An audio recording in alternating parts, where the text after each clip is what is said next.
ಈ ಸ್ಟೇಟ್ಮೆಂಟನ್ನು ನೋಡಿದ್ರೆ ಇವರನ್ನ ನೋಡಿದ್ರೆ ನಗಬೇಕು ಅಳಬೇಕು ಅನ್ನೋದೇ ಗೊತ್ತಾಗ್ತಾ ಇಲ್ಲ. ಆ ಬೆಗ್ಗರ್ಗಳು ಏನೋ ಹೇಳ್ತಾರಲ್ಲ, ಈ ಹಸ್ದಿರೋ ನಾಯಿಗೆ ತಂಗ್ಲಿಟ್ಟು ಸಿಕ್ಕಿದ್ರೆ ಅದನ್ನು ಬಾಯಿನಲ್ಲಿ ಕಚ್ಕೊಂಡು ರೋಡೆಲ್ಲ ಓಡಾಡ್ತಂತೆ ತಿನ್ನೋದು ಬಿಟ್ಬಿಟ್ಟು. ಆ ಥರ ಆಗಿದೆ ಇವ್ರ ಪರಿಸ್ಥಿತಿ. ಬೆಗ್ಗರ್ ಪಾಕಿಸ್ತಾನದ ಪರಿಸ್ಥಿತಿ. ವಿಪಕ್ಷ ನಾಯಕಿ ಅಂತೆ ಕೊಟ್ಟಂತ ಹೇಳಿಕೆಯನ್ನು ನೋಡಿದ್ರಿ. ಅಯೋಧ್ಯೆ ರಾಮ ಮಂದಿರ ಅದನ್ನು ಕೆಡವಿ ಬಾಬ್ರಿ ಮಸೀದಿಯ ಮೊದಲೇ ಇಟ್ಟಿಗೆ ಇಡೋದೇ ಇವರಂತೆ. ತಲೆ ಕೆಟ್ಟಿರೋರು ಮಾತಾಡ್ತಾರಲ್ಲ ಹಾಗೆ. ಈ ಪಾಪಿ ಪಾಕಿಸ್ತಾನದ ಸ್ಥಿತಿ ಅವರ ಭಗವಂತನಿಗೆ ಪ್ರೀತಿ, ಅವರ ಭಗವಂತನಿಗೆ ಮೆಚ್ಕೋಬೇಕು. ನೋಡಿ, ಪಾಕಿಸ್ತಾನದ ಮೇಲೆ ಇವತ್ತಿಗೆ ಈ ಕ್ಷಣಕ್ಕೆ ಇರುವಂಥ ಸಾಲ ಎಷ್ಟು ಗೊತ್ತಾ? 70.36 ಲಕ್ಷ ಕೋಟಿ. ಹುಚ್ಚನನ್ನ ಮಕ್ಕಳು ಆ ಸಾಲವನ್ನು ತೀರ್ಸಕ್ಕೆ ಕೇಳಬೇಕು ಫಸ್ಟು, ಆಮೇಲೆ ಬಂದು ಇಲ್ಲಿ ಇಟ್ಟಿಗೆ ಹಿಡಿರಂತೆ.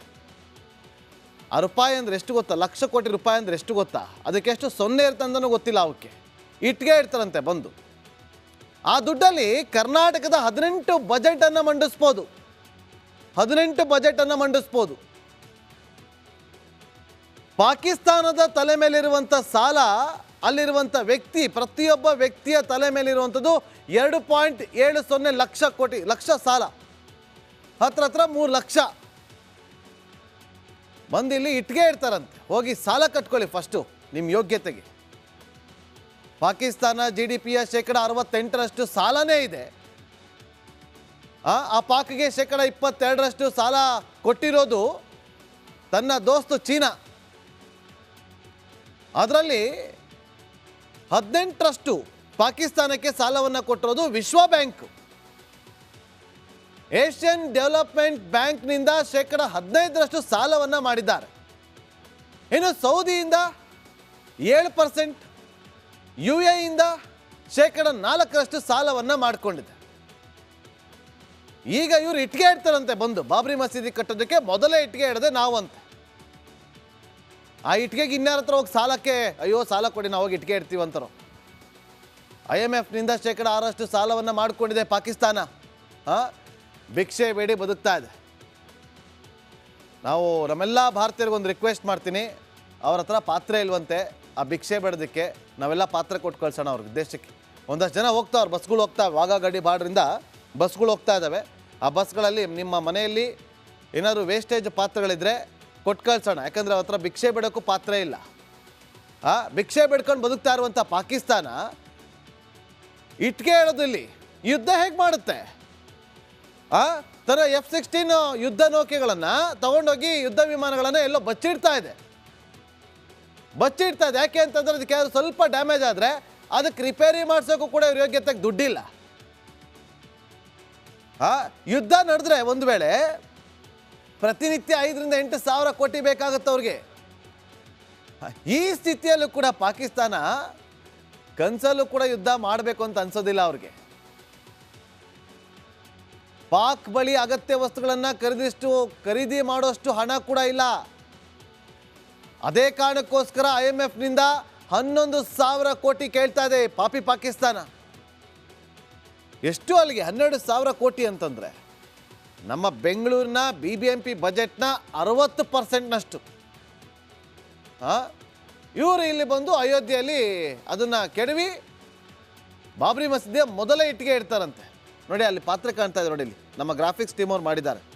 ಆ ಥರದ ಪಾತ್ರಗಳಿದ್ರೆ ಎಲ್ಲ ಕಳ್ಸೋಣ, ಕ್ಯಾಂಪೇನ್ ಮಾಡಿ. ಭಿಕ್ಷೆ ಬೇಡೋದಕ್ಕೆ ಬೇಕಲ್ಲ ಅವ್ರಿಗೆ.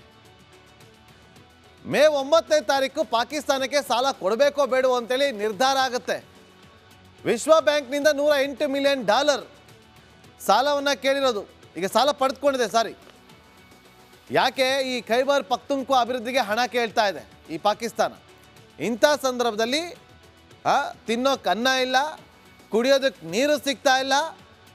ಇವರು ಬಂದ್ಬಿಟ್ಟು ಏನೋ ಇಟ್ಟಿಗೆ ಇಡ್ತಾರಂತೆ, ಇಟ್ಟಿಗೆ ಇವ್ರ ಯೋಗ್ಯತೆಗೆ. ನೆಕ್ಸ್ಟ್, ಈ ಸ್ಟೇಟ್ಮೆಂಟನ್ನು ನೋಡಿದ್ರೆ ಇವರನ್ನ ನೋಡಿದ್ರೆ ನಗಬೇಕು ಅಳಬೇಕು ಅನ್ನೋದೇ ಗೊತ್ತಾಗ್ತಾ ಇಲ್ಲ. ಆ ಬೆಗ್ಗರ್ಗಳು ಏನೋ ಹೇಳ್ತಾರಲ್ಲ, ಈ ಹಸ್ದಿರೋ ನಾಯಿಗೆ ತಂಗ್ಲಿಟ್ಟು ಸಿಕ್ಕಿದ್ರೆ ಅದನ್ನು ಬಾಯಿನಲ್ಲಿ ಕಚ್ಕೊಂಡು ರೋಡೆಲ್ಲ ಓಡಾಡ್ತಂತೆ, ತಿನ್ನೋದು ಬಿಟ್ಬಿಟ್ಟು. ಆ ಥರ ಆಗಿದೆ ಅವ್ರ ಪರಿಸ್ಥಿತಿ. ಬೆಗ್ಗರ್ ಪಾಕಿಸ್ತಾನದ ಪರಿಸ್ಥಿತಿ. ವಿಪಕ್ಷ ನಾಯಕಿ ಅಂತೆ ಕೊಟ್ಟಂಥ ಹೇಳಿಕೆಯನ್ನು ನೋಡಿದ್ರಿ. ಅಯೋಧ್ಯೆ ರಾಮ ಮಂದಿರ ಅದನ್ನು ಕೆಡವಿ ಬಾಬ್ರಿ ಮಸೀದಿಯ ಮೊದಲ ಇಟ್ಟಿಗೆ ಇಡೋದೇ ಇವರಂತೆ. ತಲೆ ಕೆಟ್ಟಿರೋರು ಮಾತಾಡ್ತಾರಲ್ಲ ಹಾಗೆ. ಈ ಪಾಪಿ ಪಾಕಿಸ್ತಾನದ ಸ್ಥಿತಿ ಅವರ ಭಗವಂತನಿಗೆ ಪ್ರೀತಿ, ಅವರ ಭಗವಂತನಿಗೆ ಮೆಚ್ಕೋಬೇಕು. ನೋಡಿ, ಪಾಕಿಸ್ತಾನದ ಮೇಲೆ ಇವತ್ತಿಗೆ ಈ ಕ್ಷಣಕ್ಕೆ ಇರುವಂಥ ಸಾಲ ಎಷ್ಟು ಗೊತ್ತಾ? 70.36 ಲಕ್ಷ ಕೋಟಿ. ಹುಚ್ಚನನ್ನ ಮಕ್ಕಳು ಆ ಸಾಲವನ್ನು ತೀರ್ಸಕ್ಕೆ ಕೇಳಬೇಕು ಫಸ್ಟು, ಆಮೇಲೆ ಬಂದು ಇಲ್ಲಿ ಇಟ್ಗೆ ಹಿಡಿರಂತೆ. ಆ ರೂಪಾಯಿ ಅಂದರೆ ಎಷ್ಟು ಗೊತ್ತಾ? ಲಕ್ಷ ಕೋಟಿ ರೂಪಾಯಿ ಅಂದರೆ ಎಷ್ಟು ಗೊತ್ತಾ? ಅದಕ್ಕೆಷ್ಟು ಸೊನ್ನೆ ಇರ್ತಂದನೂ ಗೊತ್ತಿಲ್ಲ ಅವಕ್ಕೆ. ಇಟ್ಗೆ ಇಡ್ತಾರಂತೆ ಬಂದು. ಆ ದುಡ್ಡಲ್ಲಿ ಕರ್ನಾಟಕದ 18 ಬಜೆಟನ್ನು ಮಂಡಿಸ್ಬೋದು. 18 ಬಜೆಟನ್ನು ಮಂಡಿಸ್ಬೋದು. ಪಾಕಿಸ್ತಾನದ ತಲೆ ಮೇಲಿರುವಂಥ ಸಾಲ, ಅಲ್ಲಿರುವಂಥ ವ್ಯಕ್ತಿ, ಪ್ರತಿಯೊಬ್ಬ ವ್ಯಕ್ತಿಯ ತಲೆ ಮೇಲಿರುವಂಥದ್ದು 2.70 ಲಕ್ಷ ಕೋಟಿ, ಲಕ್ಷ ಸಾಲ. ಹತ್ರ 3 ಲಕ್ಷ. ಬಂದು ಇಲ್ಲಿ ಇಟ್ಗೆ ಇಡ್ತಾರಂತೆ. ಹೋಗಿ ಸಾಲ ಕಟ್ಕೊಳ್ಳಿ ಫಸ್ಟು ನಿಮ್ಮ ಯೋಗ್ಯತೆಗೆ. ಪಾಕಿಸ್ತಾನ GDPಯ 68% ಸಾಲನೇ ಇದೆ. ಆ ಪಾಕ್ಗೆ 22% ಸಾಲ ಕೊಟ್ಟಿರೋದು ತನ್ನ ದೋಸ್ತು ಚೀನಾ. ಅದರಲ್ಲಿ 18% ಪಾಕಿಸ್ತಾನಕ್ಕೆ ಸಾಲವನ್ನು ಕೊಟ್ಟಿರೋದು ವಿಶ್ವ ಬ್ಯಾಂಕ್. ಏಷ್ಯನ್ ಡೆವಲಪ್ಮೆಂಟ್ ಬ್ಯಾಂಕ್ನಿಂದ 15% ಸಾಲವನ್ನು ಮಾಡಿದ್ದಾರೆ. ಇನ್ನು ಸೌದಿಯಿಂದ 7%, UAEಯಿಂದ 4% ಸಾಲವನ್ನು ಮಾಡಿಕೊಂಡಿದೆ. ಈಗ ಇವರು ಇಟ್ಗೆ ಇಡ್ತಾರಂತೆ ಬಂದು ಬಾಬ್ರಿ ಮಸೀದಿ ಕಟ್ಟೋದಕ್ಕೆ ಮೊದಲೇ ಇಟ್ಗೆ ಇಡದೆ ನಾವು ಅಂತ. ಆ ಇಟ್ಗೆಗೆ ಇನ್ಯಾರ ಹತ್ರ ಹೋಗಿ ಸಾಲಕ್ಕೆ ಅಯ್ಯೋ ಸಾಲ ಕೊಡಿ ನಾವು ಹೋಗಿ ಇಟ್ಗೆ ಇಡ್ತೀವಿ ಅಂತಾರೋ. IMFನಿಂದ 6% ಸಾಲವನ್ನು ಮಾಡಿಕೊಂಡಿದೆ ಪಾಕಿಸ್ತಾನ. ಭಿಕ್ಷೆ ಬೇಡಿ ಬದುಕ್ತಾ ಇದೆ. ನಾವು ನಮ್ಮೆಲ್ಲ ಭಾರತೀಯರಿಗೊಂದು ರಿಕ್ವೆಸ್ಟ್ ಮಾಡ್ತೀನಿ, ಅವ್ರ ಹತ್ರ ಪಾತ್ರೆ ಇಲ್ವಂತೆ ಆ ಭಿಕ್ಷೆ ಬೇಡೋದಕ್ಕೆ. ನಾವೆಲ್ಲ ಪಾತ್ರೆ ಕೊಟ್ಟು ಕಳ್ಸೋಣ ಅವ್ರಿಗೆ ದೇಶಕ್ಕೆ. ಒಂದಷ್ಟು ಜನ ಹೋಗ್ತಾವ್ರು, ಬಸ್ಗಳು ಹೋಗ್ತಾವೆ, ವಾಘಾಗಡಿ ಬಾರ್ಡ್ರಿಂದ ಬಸ್ಗಳು ಹೋಗ್ತಾ ಇದ್ದಾವೆ.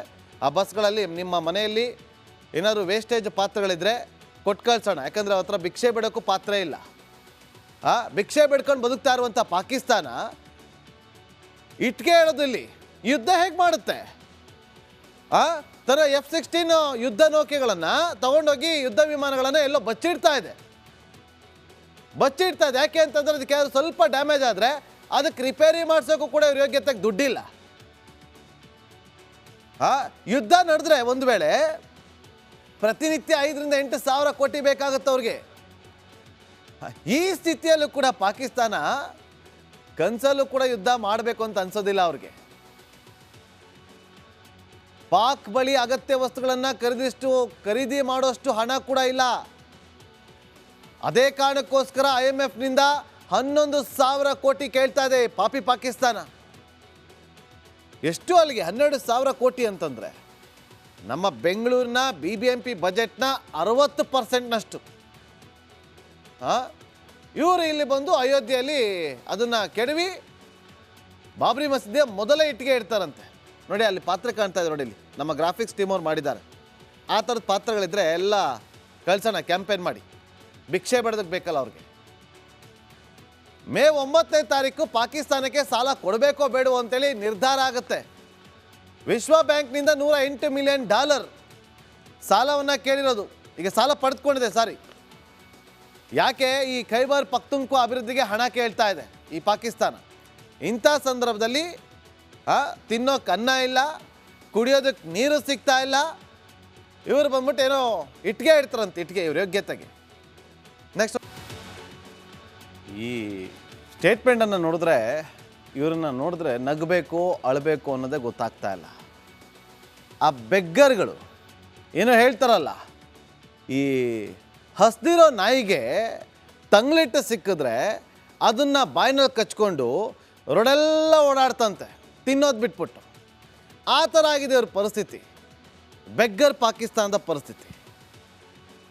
ವಿಪಕ್ಷ ನಾಯಕಿ ಅಂತೆ ಕೊಟ್ಟಂಥ ಹೇಳಿಕೆಯನ್ನು ನೋಡಿದ್ರಿ. ಅಯೋಧ್ಯೆ ರಾಮ ಮಂದಿರ ಅದನ್ನು ಕೆಡವಿ ಬಾಬ್ರಿ ಮಸೀದಿಯ ಮೊದಲೇ ಇಟ್ಟಿಗೆ ಇಡೋದೇ ಇವರಂತೆ. ತಲೆ ಕೆಟ್ಟಿರೋರು ಮಾತಾಡ್ತಾರಲ್ಲ ಹಾಗೆ. ಈ ಪಾಪಿ ಪಾಕಿಸ್ತಾನದ ಸ್ಥಿತಿ ಅವರ ಭಗವಂತನಿಗೆ ಪ್ರೀತಿ, ಅವರ ಭಗವಂತನಿಗೆ ಮೆಚ್ಕೋಬೇಕು. ನೋಡಿ, ಪಾಕಿಸ್ತಾನದ ಮೇಲೆ ಇವತ್ತಿಗೆ ಈ ಕ್ಷಣಕ್ಕೆ ಇರುವಂಥ ಸಾಲ ಎಷ್ಟು ಗೊತ್ತಾ? 70.36 ಲಕ್ಷ ಕೋಟಿ. ಹುಚ್ಚನನ್ನ ಮಕ್ಕಳು ಆ ಸಾಲವನ್ನು ತೀರ್ಸಕ್ಕೆ ಕೇಳಬೇಕು ಫಸ್ಟು, ಆಮೇಲೆ ಬಂದು ಇಲ್ಲಿ ಇಟ್ಟಿಗೆ ಇಡಿರಂತೆ. ಆ ರೂಪಾಯಿ ಅಂದರೆ ಎಷ್ಟು ಗೊತ್ತಾ? ಲಕ್ಷ ಕೋಟಿ ರೂಪಾಯಿ ಅಂದರೆ ಎಷ್ಟು ಗೊತ್ತಾ? ಅದಕ್ಕೆ ಎಷ್ಟು ಸೊನ್ನೆ ಇರ್ತಂದನೂ ಗೊತ್ತಿಲ್ಲ ಅವಕ್ಕೆ. ಇಟ್ಟಿಗೆ ಇಡ್ತಾರಂತೆ ಬಂದು. ಆ ದುಡ್ಡಲ್ಲಿ ಕರ್ನಾಟಕದ 18 ಬಜೆಟನ್ನು ಮಂಡಿಸ್ಬೋದು. 18 ಬಜೆಟನ್ನು ಮಂಡಿಸ್ಬೋದು. ಪಾಕಿಸ್ತಾನದ ತಲೆ ಮೇಲಿರುವಂಥ ಸಾಲ, ಅಲ್ಲಿರುವಂಥ ವ್ಯಕ್ತಿ, ಪ್ರತಿಯೊಬ್ಬ ವ್ಯಕ್ತಿಯ ತಲೆ ಮೇಲಿರುವಂಥದ್ದು 2.70 ಲಕ್ಷ ಕೋಟಿ, ಲಕ್ಷ ಸಾಲ. ಹತ್ರ 3 ಲಕ್ಷ. ಬಂದು ಇಲ್ಲಿ ಇಟ್ಟಿಗೆ ಇಡ್ತಾರಂತೆ. ಹೋಗಿ ಸಾಲ ಕಟ್ಕೊಳ್ಳಿ ಫಸ್ಟು ನಿಮ್ಮ ಯೋಗ್ಯತೆಗೆ. ಪಾಕಿಸ್ತಾನ GDPಯ 68% ಸಾಲನೇ ಇದೆ. ಆ ಪಾಕ್ಗೆ 22% ಸಾಲ ಕೊಟ್ಟಿರೋದು ತನ್ನ ದೋಸ್ತು ಚೀನಾ. ಅದರಲ್ಲಿ 18% ಪಾಕಿಸ್ತಾನಕ್ಕೆ ಸಾಲವನ್ನು ಕೊಟ್ಟಿರೋದು ವಿಶ್ವ ಬ್ಯಾಂಕ್. ಏಷ್ಯನ್ ಡೆವಲಪ್ಮೆಂಟ್ ಬ್ಯಾಂಕ್ನಿಂದ 15% ಸಾಲವನ್ನು ಮಾಡಿದ್ದಾರೆ. ಇನ್ನು ಸೌದಿಯಿಂದ 7%, UAEಯಿಂದ 4% ಸಾಲವನ್ನು ಮಾಡಿಕೊಂಡಿದೆ. ಈಗ ಇವರು ಇಟ್ಟಿಗೆ ಇಡ್ತಾರಂತೆ ಬಂದು ಬಾಬ್ರಿ ಮಸೀದಿ ಕಟ್ಟೋದಕ್ಕೆ ಮೊದಲೇ ಇಟ್ಟಿಗೆ ಇಡದೆ ನಾವು ಅಂತ. ಆ ಇಟ್ಟಿಗೆಗೆ ಇನ್ಯಾರ ಹತ್ರ ಹೋಗಿ ಸಾಲಕ್ಕೆ ಅಯ್ಯೋ ಸಾಲ ಕೊಡಿ ನಾವು ಹೋಗಿ ಇಟ್ಟಿಗೆ ಇಡ್ತೀವಿ ಅಂತಾರೋ. IMFನಿಂದ 6% ಸಾಲವನ್ನು ಮಾಡಿಕೊಂಡಿದೆ ಪಾಕಿಸ್ತಾನ. ಭಿಕ್ಷೆ ಬೇಡಿ ಬದುಕ್ತಾ ಇದೆ. ನಾವು ನಮ್ಮೆಲ್ಲ ಭಾರತೀಯರಿಗೊಂದು ರಿಕ್ವೆಸ್ಟ್ ಮಾಡ್ತೀನಿ, ಅವ್ರ ಹತ್ರ ಪಾತ್ರ ಇಲ್ವಂತೆ ಆ ಭಿಕ್ಷೆ ಬೇಡೋದಕ್ಕೆ. ನಾವೆಲ್ಲ ಪಾತ್ರ ಕೊಟ್ಟು ಕಳ್ಸೋಣ ಅವ್ರಿಗೆ ದೇಶಕ್ಕೆ. ಒಂದಷ್ಟು ಜನ ಹೋಗ್ತಾವ್ರು, ಬಸ್ಗಳು ಹೋಗ್ತಾವೆ, ವಾಘಾಗಡಿ ಬಾರ್ಡ್ರಿಂದ ಬಸ್ಗಳು ಹೋಗ್ತಾ ಇದ್ದಾವೆ.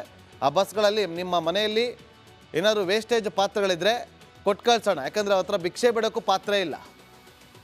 ಭಿಕ್ಷೆ ಬೇಡ್ಕೊಂಡು ಬದುಕ್ತಾ ಇರುವಂಥ ಪಾಕಿಸ್ತಾನ ಇಟ್ಟಿಗೆ ಹೇಳೋದಿಲ್ಲಿ ಯುದ್ಧ ಹೇಗೆ ಮಾಡುತ್ತೆ?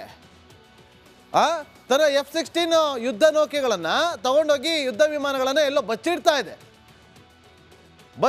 ಯಾಕೆ ಅಂತಂದ್ರೆ ಅದಕ್ಕೆ ಸ್ವಲ್ಪ ಡ್ಯಾಮೇಜ್ ಆದರೆ ಅದಕ್ಕೆ ರಿಪೇರಿ ಮಾಡಿಸೋಕ್ಕೂ ಕೂಡ ಇವ್ರ ಯೋಗ್ಯತೆಗೆ ದುಡ್ಡಿಲ್ಲ. ಯುದ್ಧ ನಡೆದ್ರೆ ಒಂದು ವೇಳೆ ಪ್ರತಿನಿತ್ಯ 5ರಿಂದ 8 ಸಾವಿರ ಕೋಟಿ ಬೇಕಾಗುತ್ತೆ ಅವ್ರಿಗೆ. ಈ ಸ್ಥಿತಿಯಲ್ಲೂ ಕೂಡ ಪಾಕಿಸ್ತಾನ ಕನಸಲ್ಲೂ ಕೂಡ ಯುದ್ಧ ಮಾಡಬೇಕು ಅಂತ ಅನ್ಸೋದಿಲ್ಲ ಅವ್ರಿಗೆ. ಪಾಕ್ ಬಳಿ ಅಗತ್ಯ ವಸ್ತುಗಳನ್ನು ಖರೀದಿ ಮಾಡೋಷ್ಟು ಹಣ ಕೂಡ ಇಲ್ಲ. ಅದೇ ಕಾರಣಕ್ಕೋಸ್ಕರ IMFನಿಂದ 11,000 ಕೋಟಿ ಕೇಳ್ತಾ ಇದೆ ಪಾಪಿ ಪಾಕಿಸ್ತಾನ. ಎಷ್ಟು ಅಲ್ಲಿಗೆ 12,000 ಕೋಟಿ ಅಂತಂದರೆ ನಮ್ಮ ಬೆಂಗಳೂರಿನ BBMP ಬಜೆಟ್ನ 60%ನಷ್ಟು. ಇವರು ಇಲ್ಲಿ ಬಂದು ಅಯೋಧ್ಯೆಯಲ್ಲಿ ಅದನ್ನು ಕೆಡವಿ ಬಾಬ್ರಿ ಮಸೀದಿಯ ಮೊದಲೇ ಇಟ್ಟಿಗೆ ಇಡ್ತಾರಂತೆ. ನೋಡಿ ಅಲ್ಲಿ ಪಾತ್ರ ಕಾಣ್ತಾ ಇದೆ, ನೋಡಿ ಇಲ್ಲಿ ನಮ್ಮ ಗ್ರಾಫಿಕ್ಸ್ ಟೀಮ್ ಅವ್ರು ಮಾಡಿದ್ದಾರೆ. ಆ ಥರದ ಪಾತ್ರಗಳಿದ್ರೆ ಎಲ್ಲ ಕಳ್ಸೋಣ, ಕ್ಯಾಂಪೇನ್ ಮಾಡಿ. ಭಿಕ್ಷೆ ಬೇಡೋದಕ್ಕೆ ಬೇಕಲ್ಲ ಅವ್ರಿಗೆ. ಮೇ 9ನೇ ತಾರೀಕು ಪಾಕಿಸ್ತಾನಕ್ಕೆ ಸಾಲ ಕೊಡಬೇಕೋ ಬೇಡವೋ ಅಂತೇಳಿ ನಿರ್ಧಾರ ಆಗುತ್ತೆ. ವಿಶ್ವ ಬ್ಯಾಂಕ್ನಿಂದ $108 ಮಿಲಿಯನ್ ಸಾಲವನ್ನು ಕೇಳಿರೋದು. ಈಗ ಸಾಲ ಪಡೆದುಕೊಂಡಿದೆ. ಯಾಕೆ? ಈ ಖೈಬರ್ ಪಖ್ತೂನ್ಖ್ವಾ ಅಭಿವೃದ್ಧಿಗೆ ಹಣ ಕೇಳ್ತಾ ಇದೆ ಈ ಪಾಕಿಸ್ತಾನ. ಇಂಥ ಸಂದರ್ಭದಲ್ಲಿ ತಿನ್ನೋಕೆ ಅನ್ನ ಇಲ್ಲ, ಕುಡಿಯೋದಕ್ಕೆ ನೀರು ಸಿಗ್ತಾ ಇಲ್ಲ. ಇವರು ಬಂದ್ಬಿಟ್ಟು ಏನೋ ಇಟ್ಟಿಗೆ ಇಡ್ತಾರಂತೆ, ಇಟ್ಟಿಗೆ ಇವ್ರ ಯೋಗ್ಯತೆಗೆ. ನೆಕ್ಸ್ಟ್